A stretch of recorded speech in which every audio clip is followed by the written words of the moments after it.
বাংলাদেশের বেশিরভাগ মানুষই চাকরিজীবী। তারা যেমন মাসিক বেতনের বিনিময়ে চাকরি করে, ঠিক তেমনি বাংলাদেশের পরিচালনার দায়িত্বে থাকা রাষ্ট্রপতি, প্রধানমন্ত্রী, মন্ত্রী থেকে শুরু করে সাধারণ সংসদ সদস্যরাও সরকারের নির্ধারিত মাফিক বেতন ও ভাতা পেয়ে থাকেন। তবে সাধারণ চাকরিজীবীদের মতোই অনেক সময় এসব গুরুত্বপূর্ণ ব্যক্তিদের বেতন সম্পর্কে সাধারণ মানুষের স্পষ্ট ধারণা থাকে না। তাই আজকের ভিডিওতে আমরা জানব বাংলাদেশের বিভিন্ন গুরুত্বপূর্ণ সাংবিধানিক ও রাষ্ট্রীয় পদে থাকা ব্যক্তিরা প্রতি মাসে ঠিক কত টাকা বেতন ও ভাতা পান। তো চলুন বন্ধুরা, দেখে নেওয়া যাক বাংলাদেশের প্রথম সারির গুরুত্বপূর্ণ ব্যক্তিরা কে কত টাকা বেতন পান। তবে ভিডিওটি শুরু করার আগে অনুরোধ থাকবে ভিডিওটিতে একটি লাইক দিয়ে শুরু থেকে শেষ পর্যন্তই দেখবেন। প্রথমে জেনে নেওয়া যাক বাংলাদেশের সংসদ সদস্য বা এমপিদের বেতন সম্পর্কে। এমপিদের সবাই চিনে, আর এমপিদের প্রসঙ্গ এলে অনেকের মনে হাসনাত আব্দুল্লাহর নাম চলে আসে। তাই অনেকেই জানতে চায় এমপি হাসনাত আব্দুল্লাহ সরকারিভাবে প্রতি মাসে কত টাকা বেতন পায়। সরকারি নিয়ম অনুযায়ী একজন সংসদ সদস্য হিসেবে তিনি প্রতি মাসে মূল বেতন হিসাবে 55,000 টাকা পান। এছাড়া নির্বাচনী এলাকা দায়িত্ব পালনের জন্য ভাতা হিসেবে পান 12,500 টাকা। এর পাশাপাশি আপ্যায়ন ভাতা, অফিস পরিচালনা ভাতা ও অন্যান্য খরচ বাবদ প্রায় 30,000 টাকা দেওয়া হয়।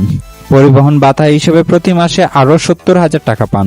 সব মিলে একজন এমপি সরকারিভাবে প্রতি মাসে 1,74,000 টাকা বেতন ভাতা পেয়ে থাকেন। এবার জেনে নেওয়া যাক বাংলাদেশের প্রতিমন্ত্রীদের মাসিক বেতন সম্পর্কে। প্রতিমন্ত্রীদের মধ্যে নুরুল হক নূরের নাম অনেকেই জানেন। একজন প্রতিমন্ত্রী হিসেবে তিনি প্রতি মাসে 92,000 টাকা মূল বেতন পেয়ে থাকেন।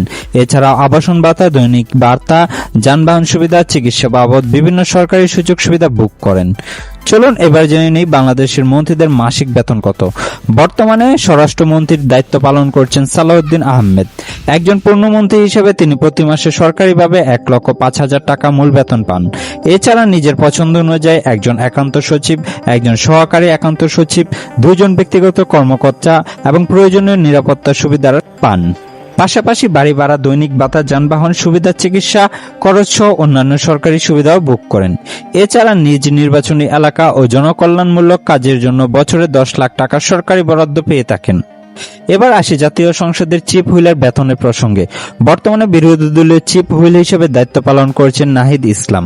2024 সালের গণ অভ্যুত্থানের এক দফা ঘোষণার মাধ্যমে তিনি ব্যাপক পরিচিতি লাভ করেন এবং ছাত্রদের গড়া নতুন রাজনৈতিক দল এনসিপির প্রধান আহ্বায়ক হিসেবে পরিচিত।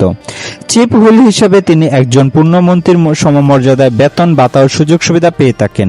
সেই হিসেবে তার মাসিক মূল বেতন 1,05,000 টাকা। পাশাপাশি মন্ত্রীদের সমপরিমাণ অন্যান্য সরকারি সুযোগ সুবিধা তিনি ভোগ করেন। এরপর জেনে নেওয়া যাক বাংলাদেশের প্রধান বিচারপতির মাসিক বেতন সম্পর্কে। বর্তমানে প্রধান বিচারপতির দায়িত্ব রয়েছে জুবায়ের রহমান চৌধুরী। তিনি বাংলাদেশের সর্বোচ্চ আদালত সুপ্রিম কোর্টের প্রধান। একজন প্রধান বিচারপতি হিসেবে তিনি প্রতি মাসে 1,10,000 টাকা মূল বেতন পান।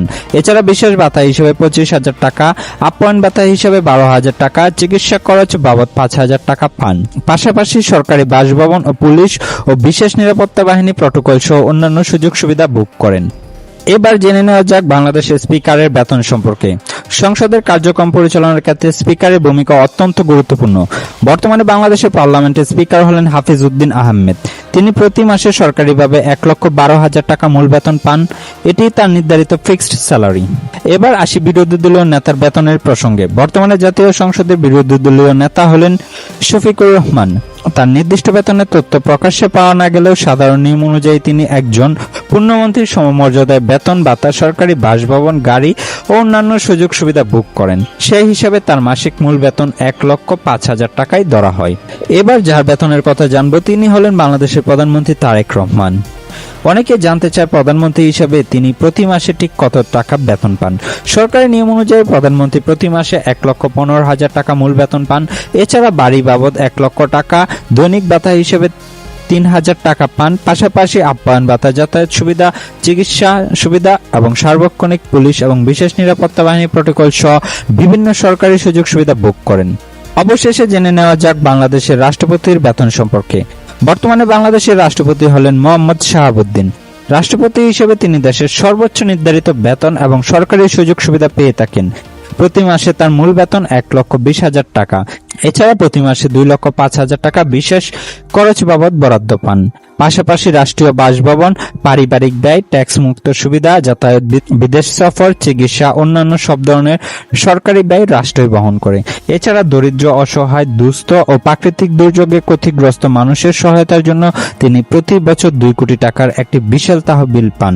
অবসর গ্রহণের পরও আইন অনুযায়ী একজন রাষ্ট্রপতি আজীবন বিশেষ পেনশন, ব্যক্তিগত স্টাফ, চিকিৎসা সুবিধা ও রাষ্ট্রীয় প্রোটোকল ভোগ করে থাকেন। তো বন্ধুরা, আজকের ভিডিওতে শেয়ার করা তথ্যগুলো বিভিন্ন গণমাধ্যম ও সরকারি ওয়েবসাইট থেকে সংগ্রহ করা হয়েছে। কোথাও অনিচ্ছাকৃতভাবে কোনো ভুল ত্রুটি থেকে থাকলে অবশ্যই ক্রমসুন্দর দৃষ্টিতে দেখবেন। ভিডিও সম্পর্কে আপনার মতামত কমেন্ট করে জানাতে ভুলবেন না। ভালো লাগলে ভিডিওটি শেয়ার করুন। চ্যানেলটিতে নতুন হয়ে থাকলে অবশ্যই সাবস্ক্রাইব করে বেল আইকনটি অন করে রাখুন।